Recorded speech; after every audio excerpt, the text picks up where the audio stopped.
నమస్తే, నేను Ashok Kumar. Welcome to our channel. Triple R గారు ఆంధ్రప్రదేశ్ యొక్క డిప్యూటీ స్పీకర్గా ఉన్నారు ప్రస్తుతం అసెంబ్లీలో. ఆయన బీహార్ హైకోర్టులో పిటిషన్ వేయడం జరిగింది. అసలు ఆ పిటిషన్లోని సారాంశం ఏంది, అసలు ఆ బీహార్ వరకు పోయి ఆయన అక్కడ పిటిషన్ వేయాల్సినంత ఆవశ్యకత ఎందుకు వచ్చిందనేది ఇవాళ మనం తీసుకుంటున్నటువంటి వీడియో. మనది అయితే ఆంధ్రప్రదేశ్, ఏదన్నా చెడ్డో మంచో ఉంటే ఇక్కడ ఆంధ్రప్రదేశ్ తెలంగాణకు సంబంధించినటువంటి హైకోర్టులో ఇక్కడ పిటిషన్లు వేస్తారు. ఆ హైకోర్టును దాటి ఏదైనా అయితే సుప్రీంకోర్టు వరకు పోవాలా. కానీ ఆయన బీహార్లో పిటిషన్ వేయడానికి మెయిన్ కారణం ఏంటంటే, గతంలో త్రిపులార్ గారు సిట్టింగ్ ఎంపీగా వైసీపీకి పనిచేస్తూ ఉన్నారు. ఎంపీగా ఉన్నటువంటి కాలంలో ప్రజా సమస్యలపైన ఆయన గలమెత్తుతున్నాడని చెప్పి, పార్టీకి వ్యతిరేకంగా మాట్లాడుతున్నాడని చెప్పి ఆయన ఎత్తుకొని పోయి అరెస్ట్ చేశారు. ఏ కారణం అనేది ఎవరికైనా మీకు గుర్తుంటే దయచేసి కామెంట్లో పెట్టండి, లేదంటే ఆ కారణం కూడా తెలియదబ్బా అని కామెంట్ అయితే చేయండి. ఓకే, ఏది ఏమైనా కూడా ఒక కేసులో ఆయన ఇరికిచ్చేసి జైల్లో పెట్టారు.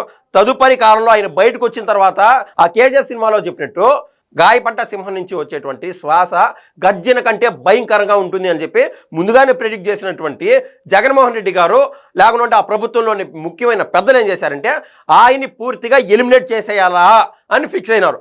ఆ ఎలిమినేషన్ చేద్దాం అనుకునే దాంట్లో భాగంగా వాళ్ళకు దొరికినటువంటి లూప్ హోల్ ఏంటంటే, అరెస్ట్కి 1.5 నెలల ముందు మాత్రమే ఆయనకు బైపాస్ సర్జరీ జరిగింది.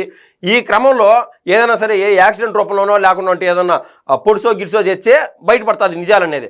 ఇప్పుడు ఆయన హార్ట్ అటాక్తో చనిపోయినట్టుగా సృష్టిస్తే ఎంతోమందిని పొట్టను పెట్టుకున్నటువంటి ఆ ప్రభుత్వంలోని పెద్దలు అది సింపుల్గా ఎంతో కాలం ఎంపీ అయితే మాత్రం కావచ్చు కాక వారం 10 రోజుల్లోనో 2-3 నెలల్లోనో ఈ యొక్క కేసు రూపుమాపేయచ్చు, దాన్ని తుడిసేయచ్చు అని చెప్పి గతంలో ఉన్నటువంటి అనుభవంతో వివేకానంద రెడ్డిని ఎలాగైతే ఎలిమినేట్ చేసేసారో అటువంటి ఎగ్జాంపుల్స్ తీసుకొని త్రిపులార్ గారి పైన కూడా ఆ యొక్క పన్నాగం బన్నారు.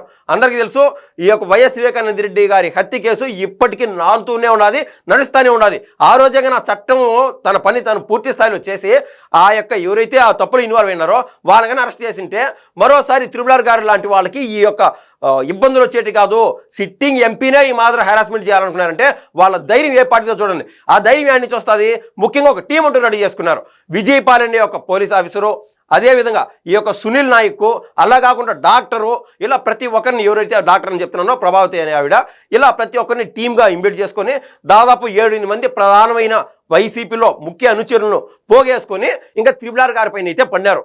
వాళ్ళు చేసినటువంటి ప్లాన్ ఏంది, ఇంకా ఆయన బైపాస్ సర్జరీ చేసుకున్నాడు కదా, పోయి 80 కేజీలు గల ఎవరైతే ఉన్నాడో విజయపాల్ అని అతను పోయి త్రిపులార్ గారి గుండెల పైన కూర్చోవాలనేది చెప్పి మెయిన్ ప్లాను. కూర్చున్నారు. అది కాస్త ఈయన కూర్చోవడంతో ఏమైందంటే వెనక విరిగిపోయి తలగడ వెనకబడింది ఆయన ఉన్నటువంటి బెడ్. ఆ రేంజ్లో ఆయన హెరాస్మెంట్ చేశారు. ఈ క్రమంలో అలా కాదు కొట్టేది, ఇలాగా విని ఆ మాదిరి తెచ్చి ఆయన ఆడ చచ్చిపోతాడని చెప్పి గతంలో వీడియో కాల్లో కూడా అప్పట్లోని ప్రభుత్వ పెద్దలు కూడా ఉన్నారు, నవ్వుతూ ఉన్నారు, ఆనందిస్తూ ఉన్నారని చెప్పి త్రిపులార్ గారి అనేక సార్లు బయటకు చెప్పినాడు.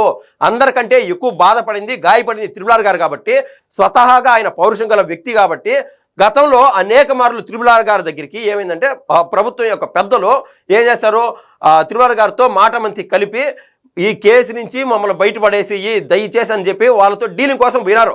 కానీ ఆయన ఎందుకు ఒప్పుకుంటాడు, 1000 కోట్లు అయితే డబ్బులే, నాకు జరిగినటువంటి అవమానం యాడికి పోతుంది అని చెప్పి ఆయన కేసు ఫైట్ చేస్తానే ఉన్నాడు. అనేక మార్లు కోర్టు వరకు పోవడము. గతంలో 2024లో జూలై 10న ఈ గుంటూరులో ఆయన కేసు వేశాడు.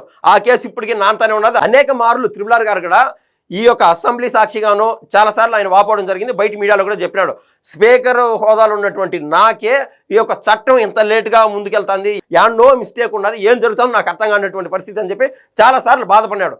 ఇప్పుడేమైందంటే ఈ సునీల్ నాయక్ ఎవరైతే చెప్తున్నానో మనము, ఈయన డిఐజీ హోదాలో బీహార్కు పోయినాడు, విధులు మార్చుకున్నాడు. అంటే ఈ కేంద్రంలోనో లేకుంటే చట్టంలో ఉన్నటువంటి లొసుగులు వాడుకొని ఆయన ఒక చోట నుంచి మరో చోటకి ట్రాన్స్ఫర్ అయిపోయినాడు. ఇప్పుడు ఆయన పైన ఉన్నటువంటి కేసు ఎక్కడ, ఆంధ్రాలో ఉన్నది. ఆంధ్రాలో కేసు సవ్యంగా జరిగిపోవాలని చెప్పి సిఐడి వారు ముందుకెళ్తా ఉన్నారు.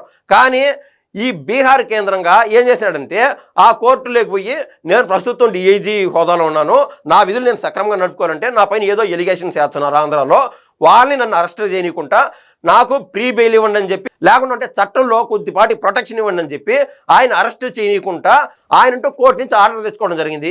ఇది జరిగినటువంటి విషయం.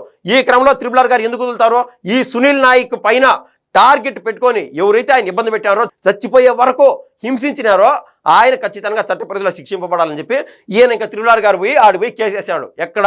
బీహార్ హైకోర్టులో. ఇంకా ఈ కేసు అనేది రేపో మాపో విచారణకంటూ రానుంది కోర్టులో. ఈ కోర్టు వారు ఇచ్చేటువంటి ఆర్డర్ బట్టి ఈ సునీల్ నాయక్ని ఆంధ్ర రాష్ట్రాన్ని తీసుకొచ్చి సిఐడి వారు విచారణ ఖచ్చితంగా చేస్తారని మనం అయితే భావిద్దాము. లేకుండా ఉంటే నేను చెప్పినట్టు ఆ వివేకానంద రెడ్డి గారి హత్య కేసులో ఎవరైతే ఇన్వాల్వ్ అయినారో వాళ్ళ దగ్గర శిక్షించింటే ఇలాంటి త్రిపులార్ గారు లాంటి వాళ్ళకి ఈ మాదిరి ఇటువంటి పరిస్థితి వచ్చేది కాదు, అంత హెరాస్మెంట్కి గురయ్యేవాళ్ళు కాదు. సో చట్టం తన పని తాను చేసుకోపోవాలా, చట్టం తన 4 పాదాల పైన నడవాలని చెప్పి మనం అయితే కోరుకుందాం. ధన్యవాదాలండి.